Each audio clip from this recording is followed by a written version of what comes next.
আসসালামু আলাইকুম। প্রিয় বাংলাদেশ গ্রাম পুলিশ বাহিনীর সম্মানিত সকল সদস্য, ভাই এবং বন্ধুরা, আশা করি আপনারা সকলেই ভালো আছেন, সুস্থ আছেন, আর ভালো থাকুন, সুস্থ থাকুন সেই প্রত্যাশাই করছি। এখনও আছি আদালতেই, কারণ বাংলাদেশ গ্রাম পুলিশ বাহিনীর দীর্ঘ 230 বছরের দাসত্ব মুক্তির জন্য গ্রাম পুলিশ বাহিনীর স্বপ্ন, গ্রাম পুলিশ বাহিনীর বেঁচে থাকার একমাত্র দাবি গ্রাম পুলিশের চাকরি জাতীয়করণ। গ্রাম পুলিশের চাকরি জাতীয়করণের মহামান্য হাইকোর্টের দেয়া ঐতিহাসিক রায়ের বিরুদ্ধে রাষ্ট্রপক্ষের নিয়মিত আপিল মোকাবেলা করার জন্য বাংলাদেশ গ্রাম পুলিশ বাহিনীর প্রায় 47,000 পরিবারের পক্ষে আমরা অতীতে যেভাবে কার্যক্রম পরিচালনা করেছি, এখনও করে যাচ্ছি, চেষ্টা অব্যাহত আছে। সব কিছুর মালিক উপরওয়ালা আল্লাহ পাক যদি সদয় হন, অবশ্যই গ্রাম পুলিশ বাহিনীর স্বপ্ন পূরণ হবে বলে আমি বিশ্বাস করি এবং আস্থা রাখি গণপ্রজাতান্ত্রিক বাংলাদেশ সরকারের এবং বাংলাদেশের রাষ্ট্রের যে আইন আছে সে আইনের প্রতি শ্রদ্ধা রেখেই আমরা আমাদের কার্যক্রম পরিচালনা করছি। আমরা ছিলাম ব্যারিস্টার হুমায়ুন কবির পল্লব স্যারের সাথে বিভিন্ন আলোচনায় এবং গ্রাম পুলিশ বাহিনীর স্বপ্নটি পূরণের জন্য আজও আদালতের দ্বারস্থ হয়ে আমরা ঘুরে বেড়াচ্ছি এ কোর্ট ও কোর্ট দিয়ে মহামান্য সুপ্রিম কোর্ট আপিল ডিভিশনে। আপনাদের কাছে শুধু আমাদের চাওয়া, আপনাদের কাছে শুধু আমাদের পাওয়া, আপনাদের মন থেকে একটু দোয়া। আপনারা দোয়া করবেন যেন বাংলাদেশ গ্রাম পুলিশ বাহিনীর 230 বছরের দাসত্ব মুক্তিতে মহান সৃষ্টিকর্তা আমাদের সদয় হন এবং গ্রাম পুলিশ বাহিনীর এই দুঃখ দুর্দশা থেকে লাঘব করেন। এমন পর্যায়ে আমি আমাদের রিট বাস্তবায়ন কেন্দ্রীয় কমিটির সম্মানিত সাধারণ সম্পাদক জনাব সাইদুল দেওয়ান এবং আমরা দুজনেই আজ কয়েকদিন যাবৎ আদালতের দ্বারস্থেই আছি, ছুটে চলেছি সেই ধারাবাহিকতা নিয়েই এবং আদালতের কিছু কথা নিয়েই সাইদুল দেওয়ানের সংক্ষিপ্ত আকারে গুরুত্বপূর্ণ কিছু আলোচনা রাখার জন্য অনুরোধ করছি। তো গ্রাম পুলিশ বাহিনীর ভাই বোনেরা, যারা মুসলমান ধর্মের তাদের প্রতি রইল সালাম, আসসালামু আলাইকুম রহমতুল্লাহ। যারা অন্য অন্য ধর্মের তাদের প্রতি রইল আন্তরিক অভিনন্দন এবং শুভকামনা। তো আমরা রিট বাস্তবায়ন কেন্দ্রীয় কমিটির সভাপতি এবং সেক্রেটারি সহ আমরা রিট বাস্তবায়ন কেন্দ্রীয় কমিটি, আপনারা জানেন আমরা আইন এবং আদালতের উপর আস্থা এবং বিশ্বাস রাখতেছি এবং সে লক্ষ্যে কাজ করছি। সে তারই ধারাবাহিকতায় আমরা সেভাবে ব্যারিস্টার হুমায়ুন কবির পল্লব স্যারের দিক নির্দেশনা আমরা চলছি। ইনশাআল্লাহ আপনারা শুধু আপনাদের জায়গা থেকে দোয়া করবেন যেন আল্লাহ আমাদের মনের যে চাওয়াটি মহামান্য হাইকোর্ট থেকে পেয়েছি সেটি যেন সুপ্রিম কোর্টে বহাল হয়। আর অবশ্যই আপনারা দেখেছেন 2017 সাল থেকে আমরা রিটটি আমরা দাখিল করার পর থেকে আমরা আস্তে আস্তে উপরের দিকে যাচ্ছি। পল্লব স্যারেরও দিন দিন আপনারা দেখছেন ইনশাল্লাহ স্যারও এগিয়ে যাচ্ছে আমাদের মামলার সাথে সাথে। তা সর্বশেষ এসে গিয়ে আমরা সুপ্রিম কোর্টে যে সর্বশেষ নির্বাচন হলো সেখানে স্যার সহসম্পাদক নির্বাচিত হয়েছেন আইনজীবীদের ম্যান্ডেট এবং ভোটের মাধ্যমে। তো অবশ্যই আপনারা দোয়া করবেন। আমরা পল্লব স্যারের মাধ্যমে ইনশাল্লাহ স্যার যেভাবে আগে এগিয়ে যাচ্ছে ইনশাল্লাহ আমাদের গ্রাম পুলিশের ভাইকেটিও ইনশাল্লাহ সে সাথে যাবে আমি আশা রাখছি। কেন স্যার আমাদের অক্লান্ত পরিশ্রম এবং ভালোবাসে এবং মন থেকে স্যার গ্রাম পুলিশে এই কল্যাণ চাচ্ছে। অবশ্যই স্যারের কল্যাণ এবং স্যারের উন্নতি এবং আমাদের গ্রাম পুলিশের ভাগ্যের উন্নতি ইনশাল্লাহ খোদায় গাথা থাকবে, এটাই আপনারা সকলে দোয়া করবেন। আর বেশি কিছু বলবো না, সকলে আমাদের জন্য দোয়া করবেন, পল্লব স্যারের জন্য দোয়া করবেন। সুপ্রিম কোর্টে যারা বর্তমানে নবনির্বাচিত যারা হয়েছেন, ঠিক আছে, অমিতা প্যানেলকে এবং দোয়া করবেন। অবশ্যই আমরা আইনের মাধ্যমে সুপ্রিম কোর্টের আপিল বিভাগের মাধ্যমে আমরা গ্রাম পুলিশের যে চাওয়াটি হাইকোর্টের রায়টি অবশ্যই আমরা সুপ্রিম কোর্টে আমরা ন্যায্য অধিকারটুকু পাবো, ন্যায্য পাওনাটুকু পাবো, আমরা সে আশা রাখছি। এবং তারা যারা পল্লব স্যার সহ সিনিয়র আইনজীবীরা এই কথাই দিচ্ছে যে ইনশাল্লাহ আমরা ন্যায্য এবং আমাদের যৌক্তিক এবং আমাদের মানে সঠিক পাওনাটাই আমরা পাবো। শিলককে তারা পরিশ্রম করে যাচ্ছেন, আমরা তাদের সাথে পরামর্শ কাজ করছি। আপনারা সকলে দোয়া করবেন যেন আল্লাহ সকলকে ভালো রাখে। সে নাগাদ আমি বিদায় নিচ্ছি। আসসালামু আলাইকুম রহমতুল্লাহ। ধন্যবাদ সাইদুল দেওয়ানকে। আপনাদের সকলের অবগতির জন্যই জানাচ্ছি, অনেকে অনেক প্রশ্ন করেন বা অনেক কিছু বলেন, আমি আংশিক কিছু কথা না বললেই হয়তো বা আপনাদের কাছে জিনিসটা ক্লিয়ার হচ্ছে না। যারা প্রেস ক্লাবে আন্দোলন করছে তারা তাদের মতন করে করছে, যেহেতু আমি উজ্জ্বল খান সহ রুট কমিটির সাধারণ সম্পাদক যারা দায়িত্বশীল হিসেবে আছে, তারা অন্য কোনো আন্দোলনে যেতে পারবে না। এর মানেটা হলো একটাই, আমরা আদালতের প্রতি আস্থাশীল হয়ে এই মামলাটি পরিচালনা করছি। তো এর মধ্যে বাদী যে কোনো বাদী ওখানে যেতে পারে, কিন্তু পরিচালনার জিনিস এক আর বাদী জিনিসটা আর এক। আর বিশেষ করে আপনারা জানেন 47,000-এর পক্ষে এফিডেভিট করেছি আমি, যে কারণে আমাদের কোনো আন্দোলনে আমাদের যাওয়া সম্ভব নয়, সেটা আমি আগেও বলেছি, এখনও বলছি। তো তারা আদালতের বাইরে গিয়ে তারা যে আন্দোলন করছে, সে আন্দোলনে আমি যে পরামর্শটা পূর্বেও দিয়েছিলাম, এখনও লাইভের মাধ্যমে দিচ্ছি। মহামান্য হাইকোর্টের রায়টি বাস্তবায়নের জন্য যদি তারা অবস্থান নিয়ে থাকে, অনশন করে থাকে, সেটা ছিল যৌক্তিক বিষয়। আমি তাদের কাছে এখনও লাইভের মাধ্যমে অনুরোধ করছি, আপনারা মহামান্য হাইকোর্টের ঐতিহাসিক রায়টি আপনাদের ব্যানারের মাধ্যমে, আপনাদের চাওয়ার মাধ্যমে, আপনাদের বিভিন্ন ব্রিফের মাধ্যমে, যে কোনো নিউজের ব্রিফ হোক, আপনাদের লাইভের মাধ্যমে হোক, মহামান্য হাইকোর্টের রায়টি বাস্তবায়ন চান এই মর্মে আপনারা ব্রিফ করুন। সেক্ষেত্রে গ্রাম পুলিশ বাহিনীর অবশ্যই কল্যাণ হবে বলে আমি মনে করি। আর অযৌক্তিক কোনো দাবি করে গ্রাম পুলিশ সদস্যদেরকে আপনারা মুখরোচক কিছু গল্প করে ভাগ্যের উন্নয়ন না হলেও ভাগ্যের ক্ষতি হবে মর্মেই আমি বলছি। যেমন অনেকেই ফেসবুকে এসে তাল দিতে পারে, আসলে কতজন এসেছে, কতজনই বসেছে আপনাদের সঙ্গে, এই জিনিসটা একটু অবজারভেশন করবেন।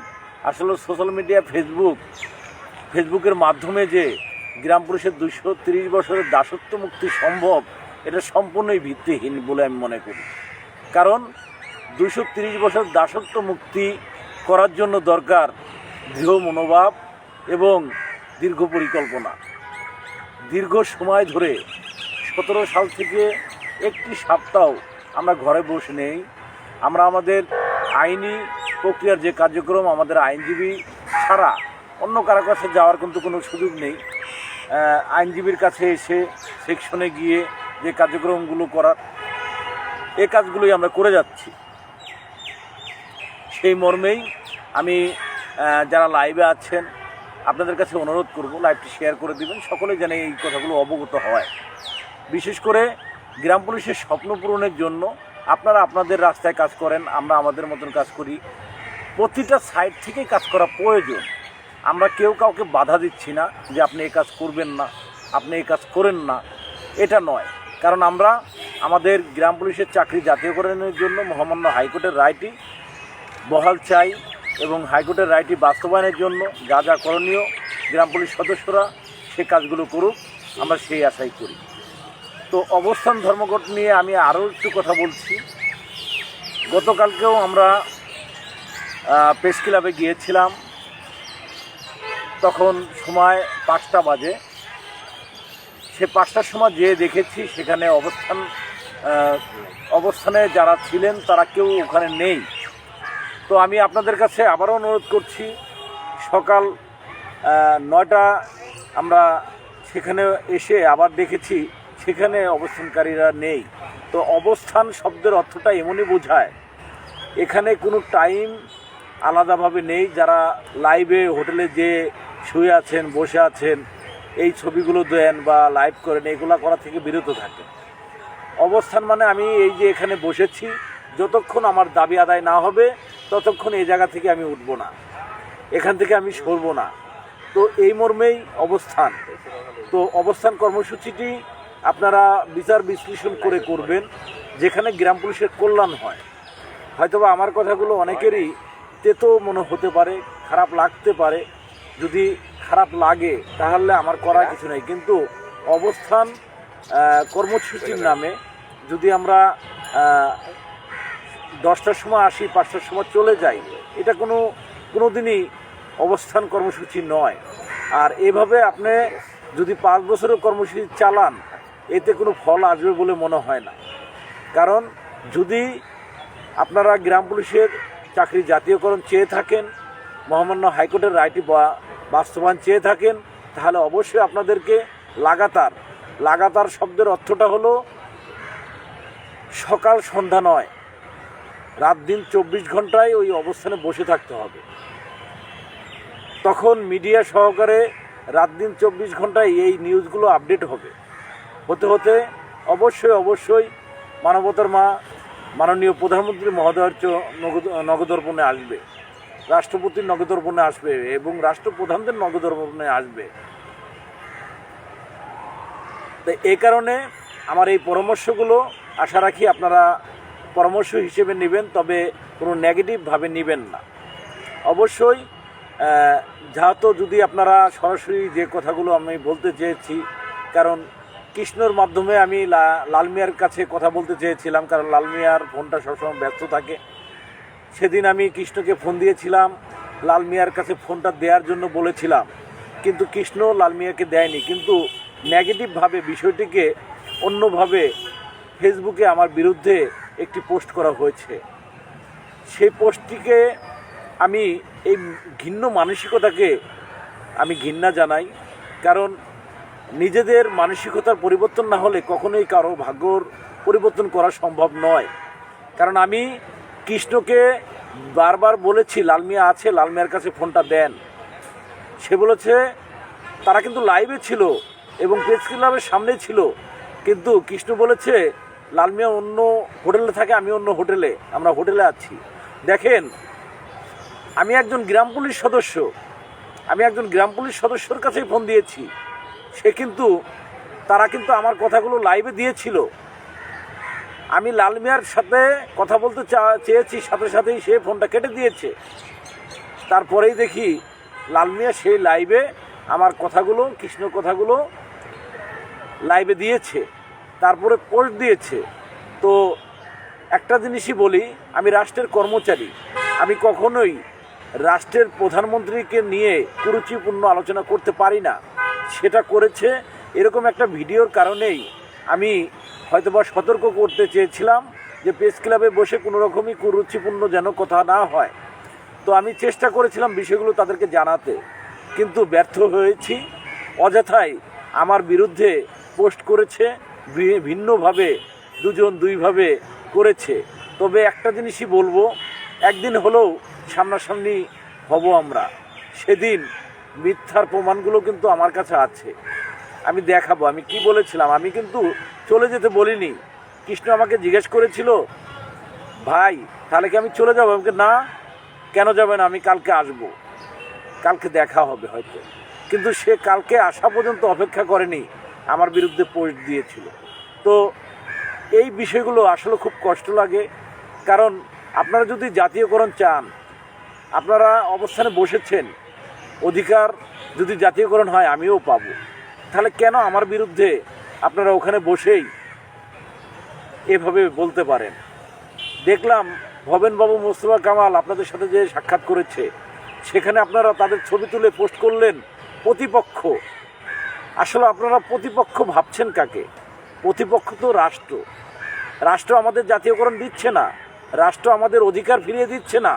তাই রাষ্ট্রের বিরুদ্ধে আমাদের অবস্থান থাকবে কেন? আমরা একে অপরের বিরুদ্ধে অবস্থান নিচ্ছি। আমি আপনাদের প্রেস ক্লাবে যেও বলেছি এবং লাইভ করেও বলে দিয়েছি, আপনারা অবস্থানে থাকেন, কিন্তু আমি থাকতে পারছি না। কারণ যেহেতু আদালত কেন্দ্রিক আমি দৌড়াচ্ছি, তো আমি আদালত নিয়ে আছি, আপনারা ওখানে থাকেন। যেখান থেকেই হোক, গ্রাম পুলিশের স্বপ্ন পূরণ হোক। গ্রাম পুলিশের স্বপ্ন পূরণের জন্য আমরা অঙ্গীকারবদ্ধ। এখানে উজ্জ্বল খানকে ওই ভবেনকে, মোস্তফাকে, এদের বিরুদ্ধে কেন পোস্ট দিতে হবে? লালমিয়া আইডি থেকে লালমিয়া নিজেই এই পোস্টগুলো দিয়েছে আমার বিরুদ্ধে এবং মোস্তফা কামাল ভবেনের বিরুদ্ধে প্রতিপক্ষ লেখে পোস্টগুলো দিয়েছে। তো এগুলা কখনোই গ্রাম পুলিশের কল্যাণ বয়ে আনে না, এটা গ্রাম পুলিশের ক্ষতি বয়ে আনে। আমি কোনো সমালোচনা করছি না, শুধরে নেওয়ার জন্য আমি আহ্বান করছি সকলকেই, আপনারা যে কর্মসূচিতে আছেন আপনারা আপনাদের কর্মসূচি চালিয়ে যান। আমি আদালতের কেন্দ্রে আমরা আছি, আমরা আদালত কেন্দ্রিক কাজ চালিয়ে যাচ্ছি। আপনারা দোয়া করবেন আপনাদের স্বপ্নটি পূরণের জন্য, যদি আদালত থেকে হয় আমরা যেন সেটা আনতে পারি। মহামান্য হাইকোর্টে যেভাবে এনেছিলাম সুপ্রিম কোর্টে যেন সেটা বহাল রাখতে পারি। আর আপনারা যদি আপনাদের মাধ্যমে আসে, আমি আশা রাখি আমাদেরও সেই জাতীয়করণটি বাস্তবায়নে আপনাদের ভূমিকা যথেষ্ট থাকবে। স্যালুট জানাবো, ধন্যবাদ জানাবো। আপনাদের বিরুদ্ধে কোনো আমাদের অবস্থান নেই, আপনাদের সঙ্গে আমি পূর্বেও ছিলাম, এখনও আছি। কারণ আমি লাইভে বলেছিলাম যে জাতীয়করণের পক্ষে আমি, মহামান্য হাইকোর্টের ঐতিহাসিক রায়টি বাস্তবায়নের পক্ষে আমি। কিন্তু এই হাইকোর্টের রায়টি কথা আপনার ব্যানারে লেখার কথা বলেছি, লালমিয়া লাইভ করে সেটা কিন্তু স্বীকার করেছে। আমি ধন্যবাদ জানাই সত্য কথাটি স্বীকার করার জন্য। কিন্তু আজও পর্যন্ত ব্যানারে সে মামলার ঐতিহাসিক রায়টি বাস্তবায়নের জন্য কোনো কথাই আপনারা বলেননি। তো যাই হোক, আপনারা আপনাদের জায়গা থেকে আছেন, তবে আপনাদের আন্দোলন আপনারা চালিয়ে যান। আমার কোনো বিরূপ মন্তব্য আপনাদের বিরুদ্ধে নেই, তবে লাগাতার কর্মসূচি মানে সকাল সন্ধ্যা নয়, রাত দিন 24 ঘন্টাই অবস্থানে থাকতে হয়, এটাই আমার জানা। তো আপনাদের যদি আমার এই জানা থেকে এবং আমার এই আলোচনা থেকে আপনারা কোনো পজিটিভ কোনো কিছু পান, তাহলে সেটা ধারণ করবেন। তবে সমালোচনায় যাবেন না বলে আমি অনুরোধ করছি, কারণ আমরা সমালোচনা করে গ্রাম পুলিশ বাহিনীর ভাগ্য উন্নয়ন রেখে ক্ষতি করতে পারি না। যদি উন্নয়ন করতে নাও পারি, যাতে আমাদের দ্বারাই গ্রাম পুলিশ বাহিনীর কোনো ক্ষতি না হয়, এদিকে সকলেই ফলো রাখবেন এবং এদিকে সবাই খেয়াল রেখে আপনাদের মন্তব্যগুলো লিখবেন। এই যে পরিতোষদা যেভাবে কমেন্ট করলেন যে এক সংসারে 5 জন সদস্য, 5 জনে যদি সংসার মেনটেনের করতে চায় তবে এই সংসার উন্নীত হবে না, কথা সত্য। কারণ যার যার সাবজেক্টে, কেউ পড়াশোনা করে চাকরি করে, কেউ হাল চাষ করে, কেউ বাজার সদাই করে, আর কেউ সংসারটাকে ম্যানেজ করে, সংসারের বিভিন্ন কার্যক্রম। কারণ 5 ভাই 5টা কাজই করতে হবে। 5 জন যদি এক কাজে পড়ে থাকে তাহলে সেই সংসার কখনোই টিকবে না, সেই সংসার কখনোই টিকে থাকতে পারে না। পরিতোষদা, আশা রাখি আপনার উত্তরটা পেয়েছেন। 5টা ভাই যদি একই কাজে পড়ে থাকে, সেই কাজটা একসময় বন্ধ হয়ে গেল, তাহলে 5 ভাই না, পুরো সংসারটাই খুবই কষ্টের মধ্যে যেতে হবে। আর যখনই 5টা ভাই 5 দিকে কাজ করবে, তখন কারো না কেউ সফল হবেই। একজনের সফলতার মাধ্যমে বাকি 4 জন অবশ্যই সচ্ছলতার সাথে সঠিকভাবে বেঁচে থাকতে পারবে। আশা রাখি আমার কথাটা বুঝতে পেরেছেন। এবং পরিতোষ ঘরামি ভাই, আপনাকে ধন্যবাদ। অবশ্যই সমালোচনা নয়, আলোচনা করতে হবে। সমালোচনা করে কখনোই গ্রাম পুলিশের স্বপ্ন পূরণ সম্ভব নয়। রাজা মল্লিক ভাই ধন্যবাদ। মারুফ হাসান ভাই, আপনাকেও ধন্যবাদ।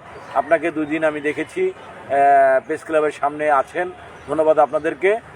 আপনারা যারা প্রেস ক্লাবের সামনে আছেন, থাকেন, ওখানেই থাকেন এবং অবস্থান করেছেন, অবস্থান করেন, চালিয়ে যান। সকলকে ধন্যবাদ। ভালো থাকুন, সুস্থ থাকুন। আমাদের দেওয়ান সাহেব কিছু বলার আশা করছিল মনে হয়, সে মাথা নাড়ালো, মনে হয় কিছু একটা বলতে চাচ্ছে। না, বলবো কি যে আপনারা দোয়া করবেন, আর যেভাবে মনে করেন গ্রাম পুলিশের উন্নয়ন করবেন সেভাবে করেন, দেখা হবে লাস্ট পর্যায়ে ইনশাআল্লাহ। আমরা আইনগতভাবে করছি, আপনারা কীভাবে লাগাতার করছেন জানি না। আমরা সকালবেলা আসছিলাম, তখন মনে হয় 9টা, 9:15 বাজে, তাও দেখলাম না। গতকালকে যখন গেলাম তখনও দেখলাম না। কীভাবে লাগাতার করছেন জানি না, আল্লাহ ভরসা করেন ভাই, আপনার চেষ্টা চালিয়ে যান। আমরাও আইনগতভাবে চেষ্টা চালিয়ে যাচ্ছি পল্লব স্যারের মাধ্যমে, বাদ বাকি আল্লাহ ভরসা। প্রিয় ভাই, আপনি বলেছেন আন্দোলনের মাধ্যমে অধিকার আদায় করার জন্য। অবশ্যই আন্দোলনকারী যারা আছেন তারা অবশ্যই আন্দোলন চালিয়ে যাবে, লাগাতার কর্মসূচি চালিয়ে যাবে, এটাই আমরা আশা করছি। আর আমরা আমাদের আদালতের মাধ্যমে যে ঐতিহাসিক রায়টা এনেছি সেটা বাস্তবায়নের জন্য আমরা চেষ্টা করে যাচ্ছি। তো হয়তোবা দুইটা টিম দুইভাবে আমরা কাজ করছি।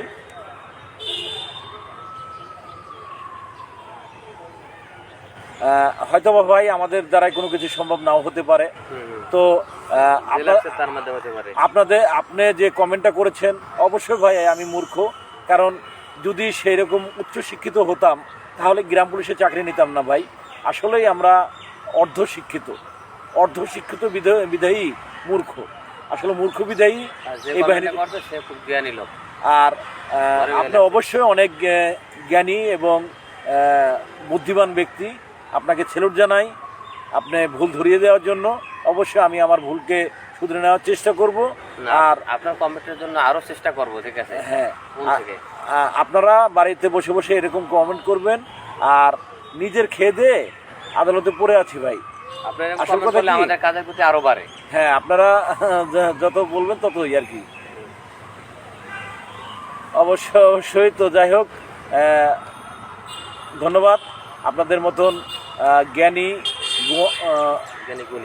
জ্ঞানী গুণী ব্যক্তিদের কমেন্ট পড়তে পেরেও নিজেকে ধন্য মনে করছি। আসলে আমরা অত উচ্চশিক্ষিত নয়, আর উচ্চশিক্ষিত নয় বিধায়ী আমরা আইনের প্রতি শ্রদ্ধা রেখে আইনের দ্বারস্থ হয়েছি এবং আইনের দ্বারাই ঘুরছি। আর হয়তোবা উচ্চশিক্ষিত হলে অনেক আগেই রাস্তায় বসে দিতাম, কারণ অনেকবারই রাস্তায় বসেছিলাম, কোনো ফলাফল পাইনি বিধায়ী আদালতে এসেছিলাম।